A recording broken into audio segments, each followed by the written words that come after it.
ആത്മാവിന്റെ ശബ്ദം രോഹിത്തിനെ ഞാൻ കേൾപ്പിച്ചായിരുന്നു, എനിക്കറിയത്തില്ല. സമയമായോ കേൾപ്പിക്കാൻ? കേൾപ്പിക്കാൻ സത്യത്തിലൊന്നും സംസാരിക്കാൻ പറ്റുന്നില്ലല്ലോ. പക്ഷെ അവിടെ കണ്ട ഞാനല്ല ഇപ്പൊ ഇവിടെ ഇരിക്കുന്നതിന് എനർജി വ്യത്യാസം. സംസാരിക്കാൻ ക്ഷണിക്കപ്പെട്ടവർ അനവധിയാണ്, പക്ഷെ എത്തിപ്പെടാൻ പറ്റിയത് വളരെ ചുരുക്കം ചില ആളുകൾക്ക്. അവർക്ക് പല ക്ലയൻസിനും പേഴ്സണൽ കൺസൾട്ടേഷൻ ലാസ്റ്റ് ചെയ്യാൻ കൊടുത്തിട്ടുണ്ടായിരുന്നു. ആത്മാവിന് ഭാഷ ലിമിറ്റൊന്നുമില്ല. മിക്കപ്പോഴും എനിക്കറിയാവുന്നത് മലയാളം ഭാഷയാണ്. ഇംഗ്ലീഷിൽ കമ്മ്യൂണിക്കേറ്റ് ചെയ്യുന്നവരുണ്ട്. ലിത്വേനിയയിലായിരുന്ന സമയത്ത് അവിടുത്തെ ക്ലയൻസിൻ്റെ കേസ് എനിക്ക് ലിത്വേനിയൻ ലാംഗ്വേജ് അറിയാം, അപ്പോൾ ആ ലാംഗ്വേജിലും കമ്മ്യൂണിക്കേറ്റ് ചെയ്യും. അപ്പോൾ അദ്ദേഹം എൻ്റെ അടുത്ത് പറഞ്ഞു വെച്ചിട്ട് 2 വഴിയുണ്ട്, ഒന്നും ഇതിലേ പോകാം അല്ലെ അതിലേ പോകാം. ഒരുപാട് ആളുകളെ ഹെൽപ്പ് ചെയ്യും, സഹായിക്കും എന്ന് പറഞ്ഞു. ഞാൻ ശരിയാ, എൻ്റെ ലക്ഷ്യം തന്നെ IAS ആകണമെന്നാണ്, അല്ലെങ്കിൽ രാഷ്ട്രീയം. ഇത് വിട്ടൊരു കാര്യമില്ല. അപ്പോൾ ഓട്ടോമാറ്റിക്കലി നമ്മളെന്താ സാമൂഹ്യ സേവനമാണല്ലോ. അപ്പോൾ അദ്ദേഹം പറഞ്ഞതൊന്നുമല്ല, ആത്മീയ ജീവിതമാണെന്ന് പറഞ്ഞു. ഇത്രയും വർഷക്കാലത്തിനിടയിൽ വെച്ചിട്ട് ഒരുപാട് പേര് ഈ സോളുകളുമായി ഉണ്ടാകുന്ന ബുദ്ധിമുട്ടുകൾ മറ്റുമായിട്ട് മുന്നിൽ വന്നിട്ടുണ്ട്. ഇതിൽ ഹീൽ ചെയ്യാൻ ഏറ്റവും ബുദ്ധിമുട്ടുണ്ടായൊരു എന്തെങ്കിലും ഒരു എക്സ്പീരിയൻസ് പറയാൻ പറ്റും? സോളുകളുമായിട്ട് ബുദ്ധിമുട്ട് എന്നുള്ളത് കേസല്ല. എൻ്റെ കേസ് എന്ന് പറയുന്നത് ബുദ്ധിമുട്ട് അനുഭവിക്കുന്നവരുടെ റിലേറ്റീവ്സ്. അപ്പോൾ ഹീലിങ്ങിന് വേണ്ടിയാണ് ഈ സോൾസ്, ഈ ആളുകൾ റിലേറ്റീവ്സിനെ എങ്ങനെയും ഞാനുമായിട്ട് കണക്ട് ചെയ്യുന്നത്. അപ്പോൾ എന്നെ സംബന്ധിച്ച് എൻ്റെ ക്ലയൻസ് ഒക്കെ തന്നെയും സമാധാനമായിട്ട് സ്വസ്ഥമായിട്ട് മുന്നോട്ട് പോയ ആളുകൾ. അവർ വളരെ അബ്നോർമൽ സ്റ്റേജിലായിരുന്നു. അപ്പോൾ ആ സ്റ്റേജിൽ നിന്നും സ്വസ്ഥമായിട്ട് ജീവനോടുകൂടി ഇരിക്കുന്ന അവസ്ഥയിലേക്ക് എത്തിക്കാൻ പറ്റുക എന്ന് പറയുന്നതിനൊരു വലിയ ഡിവൈൻ മിഷനാണ്. അതെല്ലാ ആളുകൾക്കും ചെയ്യാൻ സാധിക്കത്തില്ല. പലപ്പോഴും നമ്മൾ ഓരോ കൺസൾട്ടേഷൻ കഴിഞ്ഞിട്ട് ആളുകൾ താങ്ക് യു ഒക്കെ പറഞ്ഞ് അവർ പോകും. പക്ഷേ ആ സോള് ഒരു 3/4 മണിക്കൂർ വരെയൊക്കെ എന്തായാലും എൻ്റെ കൂടെ കാണും. അത് കഴിഞ്ഞിട്ട് അവർ സ്വസ്ഥമായിട്ട് അവരും പോകും.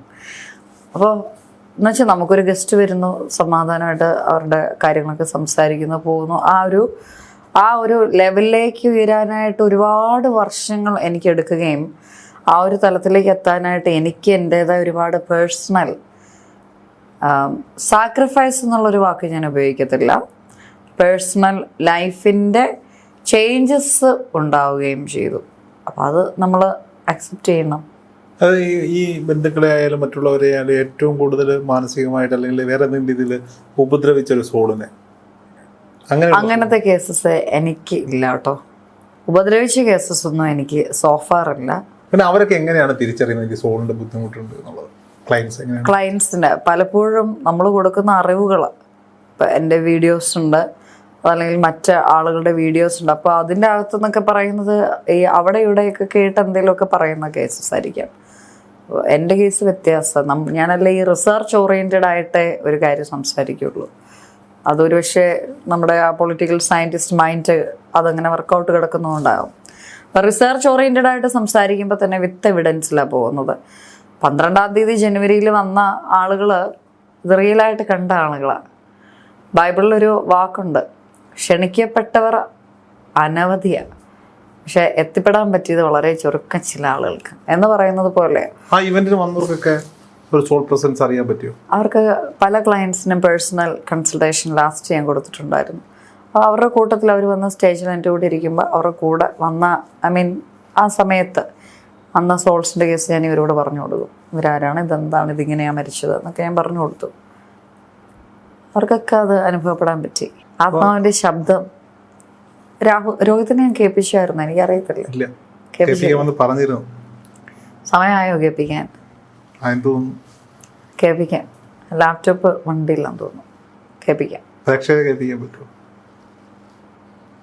അത് 2 കാര്യമുണ്ട്. ഒന്ന്, ഇത് കേൾക്കുമ്പോൾ ആളുകൾക്ക് വലിയൊരു റിയലൈസേഷൻ ഉണ്ടാകും.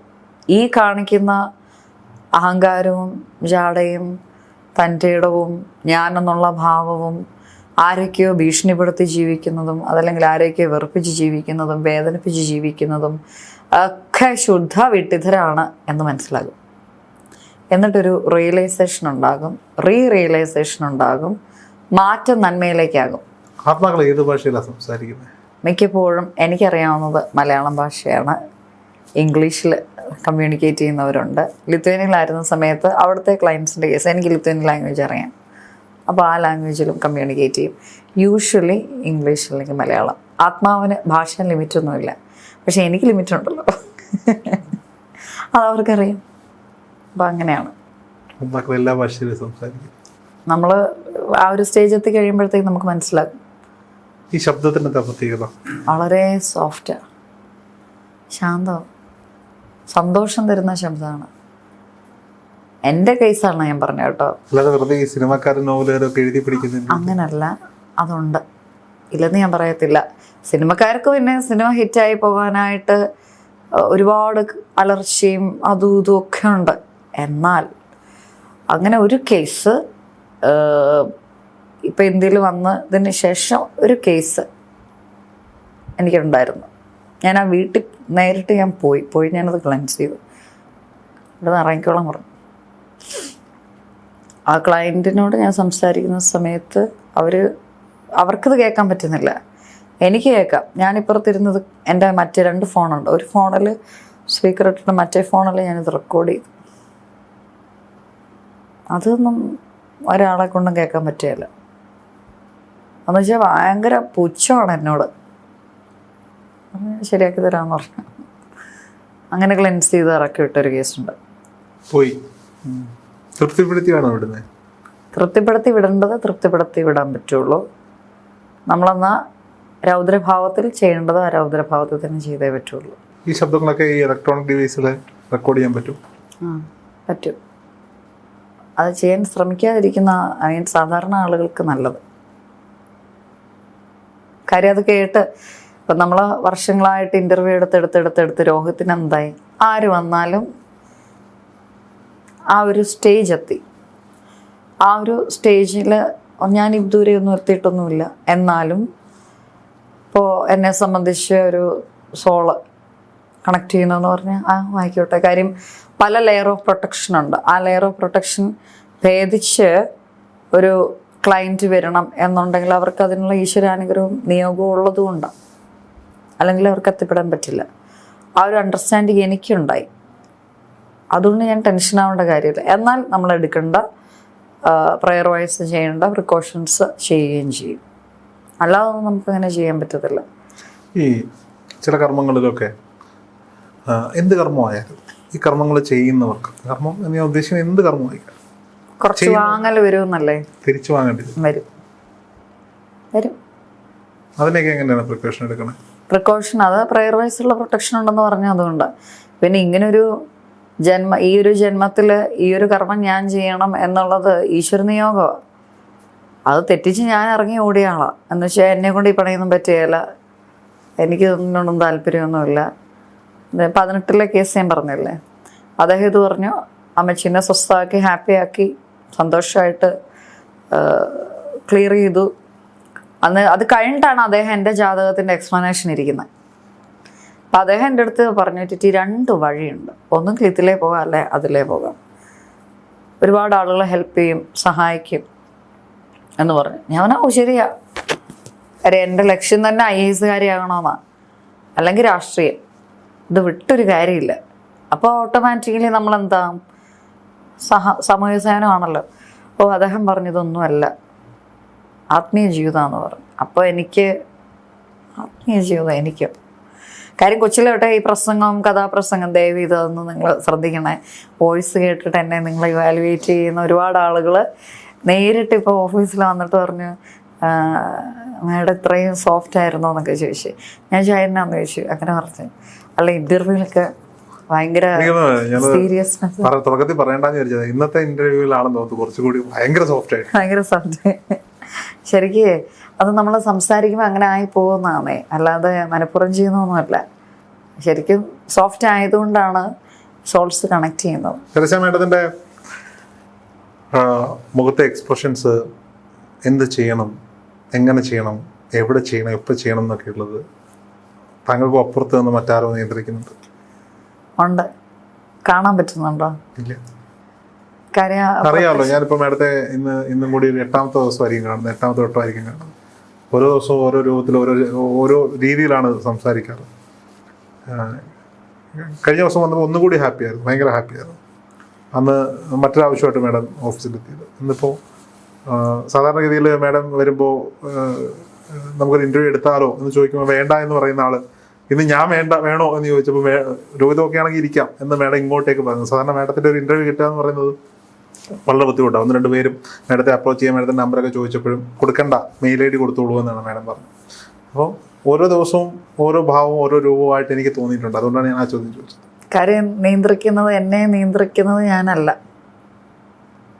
അതിന് ഡിവൈൻ പവറുണ്ട്. അവരാ ഡിസൈഡ് ചെയ്യുന്ന ആരോട് സംസാരിക്കണം, എന്ത് സംസാരിക്കണം, എന്ത് ടോപ്പിക്ക് സംസാരിക്കണം. അപ്പം നമ്മൾ ഈ സംസാരിക്കുന്ന കാര്യങ്ങൾ നിങ്ങൾ എഡിറ്റ് ചെയ്ത് വിടും. അത് കേട്ട് നന്മയിലേക്ക് പോകുന്നത് അല്ലെങ്കിൽ ഒരു മാറ്റം വരേണ്ട ഒരുപാട് ആളുകൾ കാണാം. അത് ഈ സമയത്ത് അവർക്ക് ആ മാറ്റം ഉണ്ടാവേണ്ടതായിരിക്കാം. അതുകൊണ്ടാവാം എഡ്യൂക്കേഷൻ്റെ കേസുമായിട്ട് ബന്ധപ്പെട്ട് സംസാരിക്കാൻ വന്നിട്ട് ഇപ്പം നമ്മൾ ഈ ടോപ്പിക്ക് സംസാരിക്കുന്നത്. സാധാരണ രീതിയിൽ മാഡം കൺസൾട്ടൻസി സർവീസുമായി ബന്ധപ്പെട്ട കാര്യങ്ങൾ പറഞ്ഞപ്പോൾ എന്നാൽ അതുമായൊരു ഇൻ്റർവ്യൂവിന് ഇരിക്കാമെന്ന് ഞാൻ അങ്ങോട്ട് പറയേണ്ടതാണ്.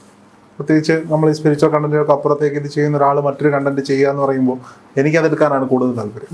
പക്ഷെ ഞാനാണ് അങ്ങോട്ട് പറഞ്ഞത് അത് വേണ്ട വേണ്ട നമുക്കിന്ന് ഇത് സംസാരിക്കാം, നമ്മൾ ഇരുന്നിട്ടില്ലല്ലോ എന്ന് പറഞ്ഞത്.